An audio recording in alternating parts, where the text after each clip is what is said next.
Einstein once said, everybody's a genius, but if you judge a fish by its ability to climb a tree, it will live its whole life believing that it is stupid.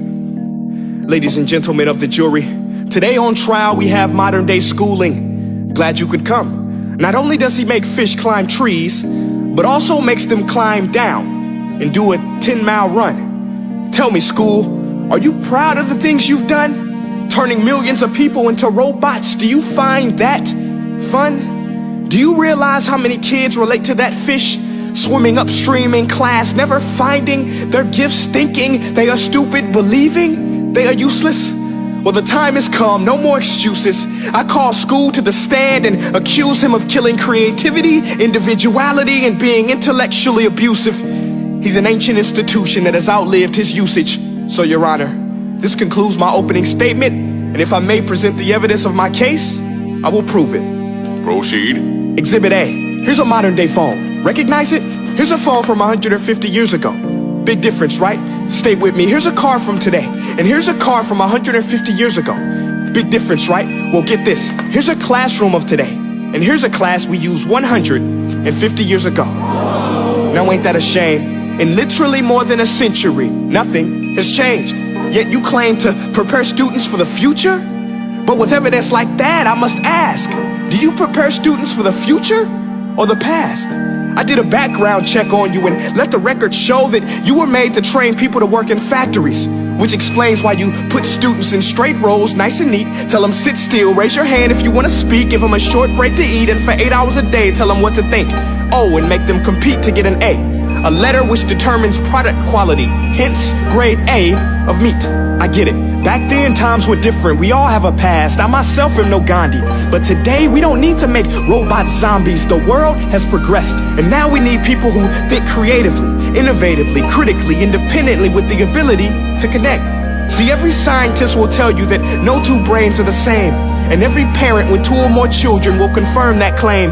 So please explain why you treat students like cookie cutter frames or snapback hats, giving them this one-size-fits-all crap. Watch your language. Sorry, Your Honor, but if a doctor prescribed the exact same medicine to all of his patients, the results will be tragic. So many people would get sick, yet when it comes to school, this is exactly what happens. This educational malpractice, where one teacher stands in front of 20 kids, each one having different strengths, different needs, different gifts, different dreams, and you teach the same thing the same way? That's horrific. Ladies and gentlemen, the defendant should not be acquitted. This may be one of the worst criminal offenses ever to be committed. And let's mention the way you treat your employees. Objection. Overruled. I want to hear this. It's a shame. I mean, teachers have the most important job on the planet, yet they're underpaid? No wonder so many students are short-changed. Let's be honest, teachers should earn just as much as doctors, because a doctor can do heart surgery and save the life of a kid, but a great teacher can reach the heart of that kid and allow him to truly live. See, teachers are heroes that often get blamed, but they're not the problem. They work in a system without many options or rights. Curriculums are created by policymakers, most of which have never taught a day in their life. Just obsessed with standardized tests. They think bubbling in a multiple choice question will determine success. That's outlandish. In fact, these tests are too cruel to be used and should be abandoned, but don't take my word for it.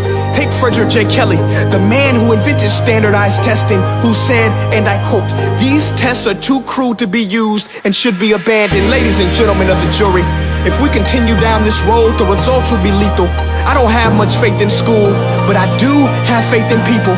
And if we can customize healthcare, cars, and Facebook pages, then it is our duty to do the same for education, to upgrade it, change it, do away with school spirit, because that's useless.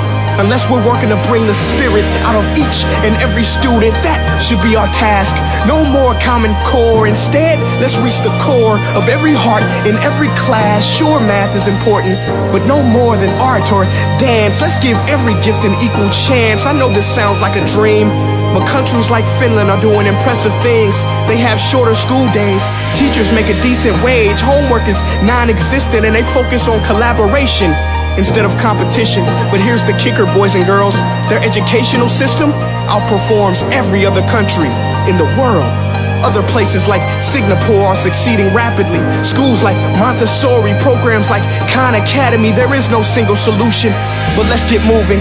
Because while students may be 20% of our population, they are 100% of our future. So let's attend to their dreams, and there's no telling what we can achieve. This is a world in which I believe, a world where fish are no longer forced to climb trees. I'll rest my case.